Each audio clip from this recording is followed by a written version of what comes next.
Hey everyone, today's video is about a goldfish who may or may not have discovered the meaning of life. You're floating in a circular prison, your entire world is fake plants and glass walls. And every time you blink, you forget what you were doing. It's like being stuck in a Target mood lamp with a head injury. So before you get comfortable, take a moment to like the video and subscribe, but only if you really like what I do here. And hey, drop your location and local time in the comments, because I need to know where my fellow aquatic philosophers are hiding. Hey, you say, who are you? No response. You swim away, forget why, and circle back. Hey, who are you? Rinse, repeat. Now turn off the lights, maybe turn on the fan for some soothing noise, and let's watch today's video.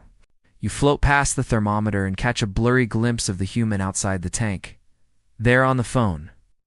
Yeah, the fish will probably die soon. They only live like 2 years, right? No? You make eye contact with the algae eater for an uncomfortably long time. You good? It asks. No, you whisper. I just learned about death. You wake up next to a plastic diver who has been holding a treasure chest open for what you can only assume is eternity. But then something shifts. Something's changed. The water feels buzzier. They hand you a bit of algae on a seashell and whisper, eat. The prophecy requires it. You re-skeptical until the shrimp starts reenacting the storming of the Bastille, using nothing but shrimp pellets and aggression. This is for the revolution, he shrieks, flinging himself at a moss ball. You're banished, sentenced to live on the cold side of the tank, where the plastic log has mold and smells like secrets. Carl doesn't follow you? Traitor. You float closer, nose nearly touching the glass, and suddenly, bam, a flash. That's why you flinch at the smell of vanilla. It's not trauma, it's origin. You snap back to the present, gasping. Which, for a fish, looks a lot like blinking confusedly and bumping into the heater. You're not in the tank anymore. You're in a tiny plastic bag, swinging back and forth like a disoriented gummy bear. You see the tank as it is, a weird prison filled with plastic architecture and unprocessed drama. You've avoided this place for weeks because the last time you went near it, you overheard 2 snails passionately reenacting a telenovela. But today you float in front of it like it's holy. Is this it, you wonder? Is this where the truth lives? It's about noticing that you're here, still circling, still forgetting, and yet somehow aware. The fake coral has a spider web. You didn't even know spiders could get in here. Or read the Communist Manifesto, which someone etched into the gravel using a fin. Through the distorted surface, a boy stares at you from a pet store parking lot. I'll name him Professor Bubbles, he says, before promptly dropping you in his mom's iced coffee. Light from the surface shimmers like a second sky above your world. Round you, the bubbles rise slow and steady, like thoughts you no longer need to hold on to. You drift beneath the castle gate, soft and still, letting the current carry you nowhere in particular. And for the first time in forever, that feels exactly right. You are. And that is enough. Honestly, it's more coherent than some modern history books. You follow the current to the filter, where a gathering is taking place. They speak of a bubbling judgment, when the filter will either suck you to enlightenment or spit you into oblivion. You volunteer for a test dip. You swim up to the intake. It pulls at your scales like a black hole with a grudge. You remember every loop you've ever swum, every bubble you've ignored, every single time you asked, who's that guy? And realized it was your own reflection. You survive, barely. They cheer. The chosen one returns. A tetra cries. You're awarded a crown made of snail poop and plant shreds. Royalty, baby. Neon tetras are floating in formation, chanting in bubbles, while a ghost shrimp with an eye twitch balances a snail shell on its head.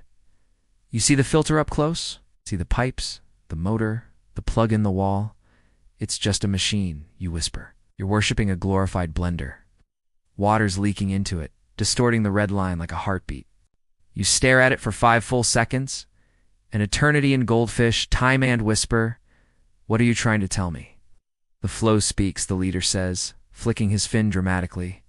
Praise be to the carbon sponge. You've stumbled into a full-blown cult. They call themselves the Filtrates. The audience? A million identical versions of yourself. They applaud and then immediately forget why. You don't know how many fins you're supposed to have. But algae is forever. You believe him. Odd. You can't even tell if you're hungry or just bored. Excuse you? You hide behind a fake coral plant and reevaluate your life. 2 years? What have you even done? You don't know who your parents are? An old snail passes by slowly, trailing algae like it's 1973. Time is fake, he says. You begin experimenting. You swim backward. You float upside down for 10 seconds. You spend the next 6 hours contemplating existence while biting your own reflection. Just before the lights go out for the night, you have a vision. You re-wearing a tiny hat and giving a TED talk on tank psychology. You fall asleep hugging a pebble. You name it Carl. You wake up on Wednesday thinking it's Monday, but you're 85% sure, Carl, the pebble is judging you. You're offered a place in the ritual. You stay. Not because you believe, but because you want to understand. But that night, while watching a guppy perform interpretive dance to honor the weekly water change, something cracks. They gasp. One faints. The shrimp throws a rock at you. Alone and disgraced, you drift under the floating food ring, trying to remember your purpose. That's when you notice it. The thermometer's cracked. The crack in the thermometer keeps winking at you like it knows things. Cosmic, weird things. The memory hits you like overfiltered tap water. That's where you began. The heater's on high. The water's warming. Suddenly everything feels clearer, not comfortable, but crystal. You drift back to center, right by the plastic castle. You're at the mid-float, mid-thought, mid-PB. Because multitasking is spiritual, you'll feel it. It's not heat, not hunger. Clarity. It's not about escaping the tank. It's not about the filter, or Carl, or the revolution. You blink. You forget. Then you remember again. And this time you smile. The water hums gently now. End of script. Thanks for following along.